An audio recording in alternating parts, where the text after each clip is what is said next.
Hello, people of God. This is my Jacob's Way TV, and I'm Dupi Dupi Singer. This is episode 116, 116.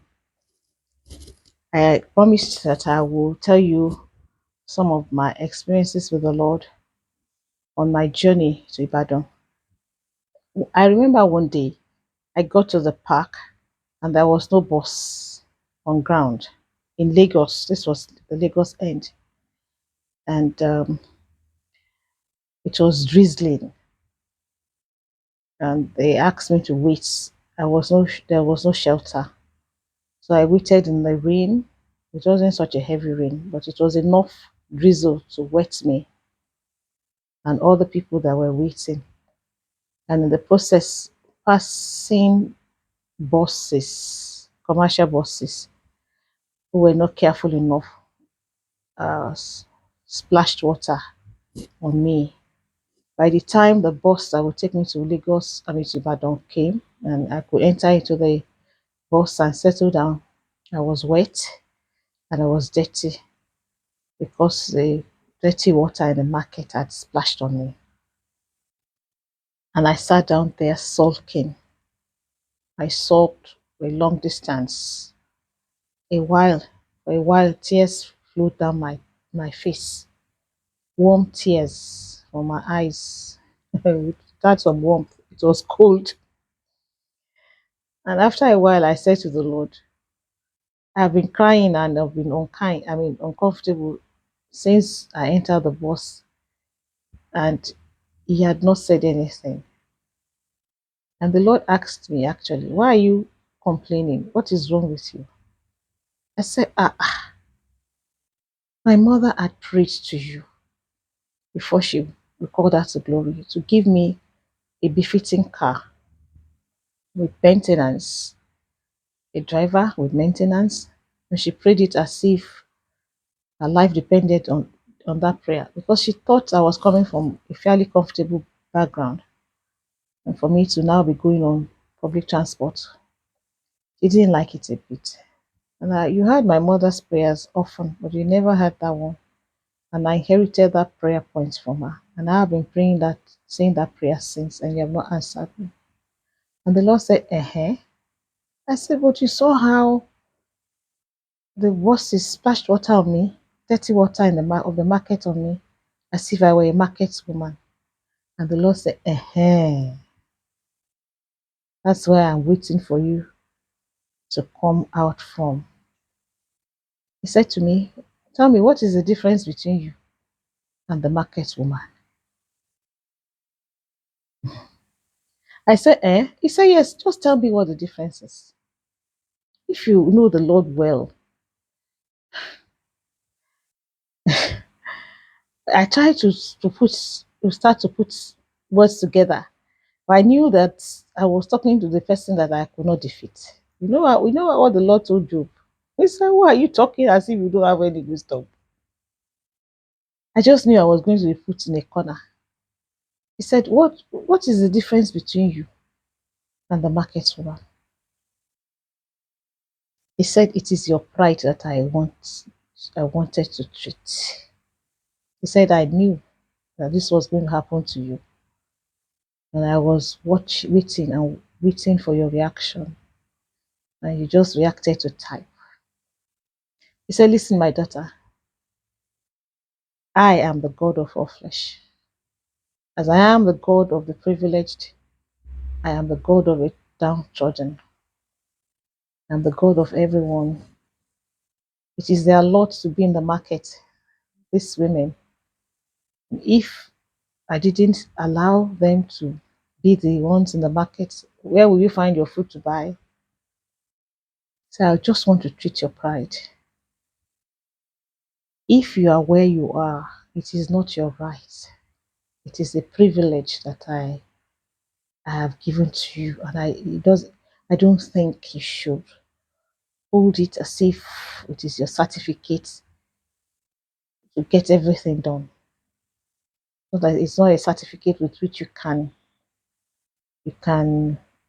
make me feel bad for the challenges that you're passing through. More tears were coming down my face this time, but it was for a different reason. I Holy Spirit had convicted me, and I saw myself as somebody that was proud. And I immediately lowered my shoulders, if not physically, spiritually, and with still tears in my on my face and penitence in my heart, I asked the Lord for God forgiveness. And I told him I will be more careful and I will look at the market women more kindly. I wasn't the one that would treat anybody anyhow. I will give respect to everybody, even in the market. But I always say that God's standard is much higher than our own standard. I was humbled all through my journey to Ibadan that day. And then there was another day I was returning from Ibadan.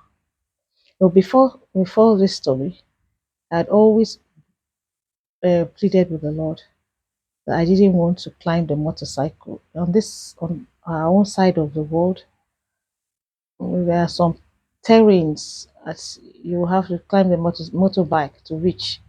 And we call our motorbike riders that transport us to those difficult terrains. We call them Okada. I had pleaded with the Lord, you will never know how much, Lord. I will do anything you ask me to do, but don't let me ever go on the Okada. I don't like to be on the Okada. He never answered me. And there was a time that my car was not doing well and I had to be on Okada. And I went to the Lord and said, Lord, but I've been pleading with you and begging you that you should not let me be on Okada. And you have just allowed me to be on Okada. And the Lord asked me, if you are going to do an examination, and will you be the one that will tell the examiner what he should ask you? You should tell the examiner if you were writing an examination on arithmetic that I don't like multiplication. I only like addition and subtraction. So it is only on those things that you should test me. He asked me, is that what you will tell your examiner? When the Lord asks you a question, you hardly find an answer to give him because he's wiser than you. And you know that you cannot argue with him. So on one occasion, I was returning from Ibadan. I had just reached my bus stop and I had to go. Well, for a long time, my children also pleaded with me. They said I should walk, mommy, walk, instead of go on Okada. And the reason for them was that people who had known me to be on a particular social status in the neighborhood that I live would not think that the Lord had jettisoned me and forsaken me. It was from that point of view that they said I should not go on Okada. Hmm. They say, walk, mommy. I tried. I would have been tired coming back from Ibadan. So, but while they were around, many times they would pick me at the bus stop. And when they were not around, I had to take Okada. I had to learn. I would hold the Okada man as if he's my husband because of fright. And then one day, I got to the front of my house. I was descending, trying to get down from the Okada. And before I knew it, I had already fallen down. I mean, flat. So flat that my dress was up. Thank God that I learned on this journey to wear some kind of tights under my dress. And it was also in front of my house is a big mosque. The mosque people were just coming out of the mosque that Friday. And here was I on the ground with all my legs, you know, my dress up. My only defense was the tights that I was wearing. And everybody, even the people from the mosque quickly came to my rescue. The women quickly ran and they tried to get me up. I thanked them and I entered the house. I sat down on a chair in the sitting room. This was not the same day with the day of the bus and the dirty water. Another time, you know, far apart from each other. And I said to the Lord, I was sulking, Lord, how could you have sent me on an errand? I didn't even want to take Okada. The journey is long. Huh? You couldn't protect me. The Lord asked me, the Lord asked me, did you fall down? I said, would you always know everything? Why are you asking me? Did you not see? He said, did you fall down? He said, look at all your body. I said, but you say you give your angels charge over me. He said, well, tomorrow morning when you wake up, you will know if I gave my angels charge over you or not. And the way you feel your body. He said, I didn't think I fell down. No. Because if I actually fell down, I would have been on the way to the hospital. As I was still talking, he said, I want to treat your pride. He said, you will go driving in the traffic of Lagos. And when you see people fall down from the Okada, have you ever stopped to help? Have you even given some kind of concern? Have you even prayed for them? You always think you are smarter than everybody else.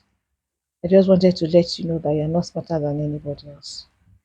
That if you have had a smooth ride all this while, it is because I, the Lord, I am the one that has protected you.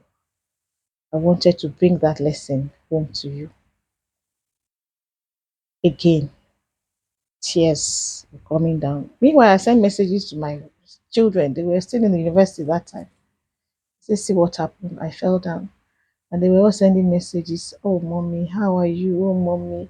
And my head was swelling up more, and I was crying more. The Lord did not send me. Oh, my husband would say, see, your head is just swelling for nothing. When he's talking to any of the children, crying for nothing. But he told me something that if tomorrow you have pains all over your body, you will know if my angels actually guarded you or not. The next day, which was a Saturday, I was at the prayer place for the 7 a.m. to 7 p.m. program. Just at 2 p.m. that I just realized, I fell down yesterday, okay? I did like this, I did like this, I did like this. There was no pain. And I said to the Lord, I'm sorry. You actually gave your angel charge over me. This is my Jacob's Way TV, and I'm Dupi Dupi singer. Some of the dealings that you have, some of the challenges you have are like God passing you through the furnace so you can come out better. You can be better. Since then, whenever I saw anybody fall down on a motorbike, if I could not park my car to help, I would say a word of prayer. I would say a sincere word of prayer for that person. I started showing more empathy with the people that had problems, that they also never liked. Thank you for watching. Subscribe, hit the notification bell, and share. Let us keep walking on this path of righteousness that He has put our feet on for His name's sake. Thank you, and bye bye.